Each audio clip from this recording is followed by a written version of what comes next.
All right, on to the transformation. And I've got a lot of tips and tricks on this one, so make sure you stick around for the whole thing.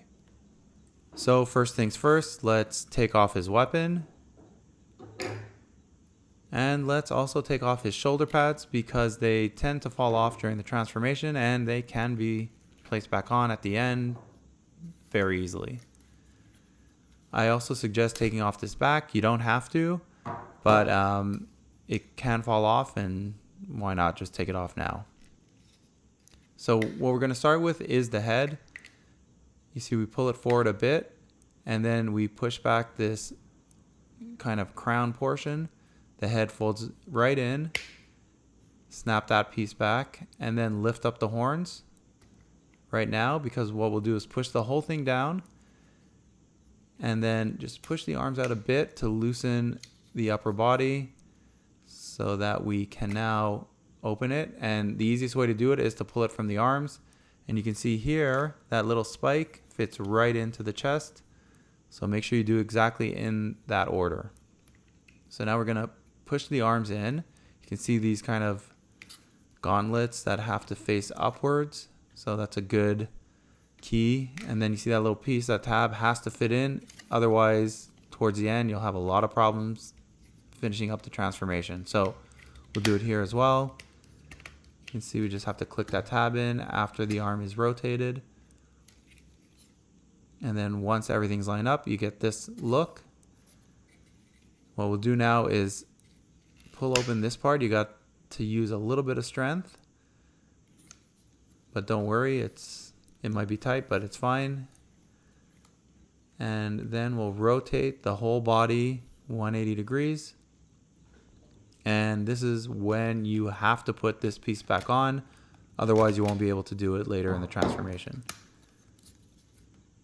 Probably better to kind of leave the legs actually rotated first so you can fit it in. And there you go. Then just lift that part up a bit. And let's just rotate the legs back now.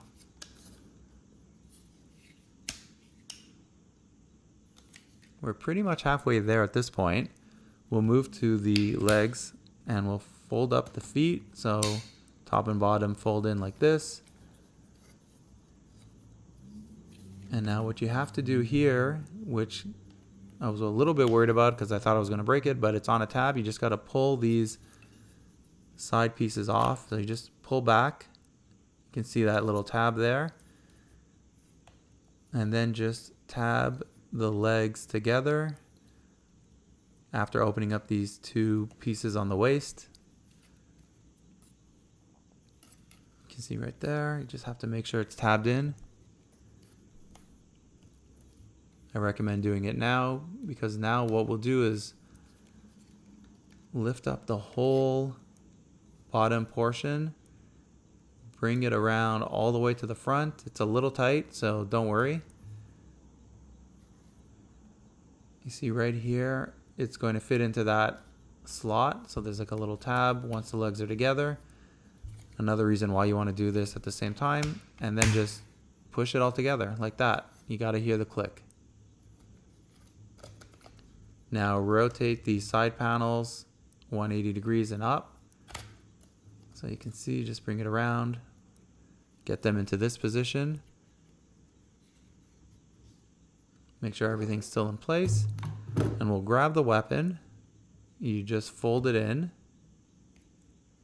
like that. And then we're going to tab it in underneath the body of the ship. So you see there's some tabs right here. And they're going to tab into the bottom of the feet, the red translucent parts. Just got to push them in. Again, why it's important to have everything lined up. Otherwise, this won't fit in. And then, pretty much there, all we have to do is fold in these pieces, move the horns out of the way so they don't get caught underneath. Push it in. You can see there's a little space for the top of the weapon right there. Should fit together really snugly. And just bring these kind of weird looking pieces down. Bring the horns down as well. Actually, no, let's put the the shoulder pads back in right now. And then you could bring down the horns. And that's it. He's transformed and ready to take flight.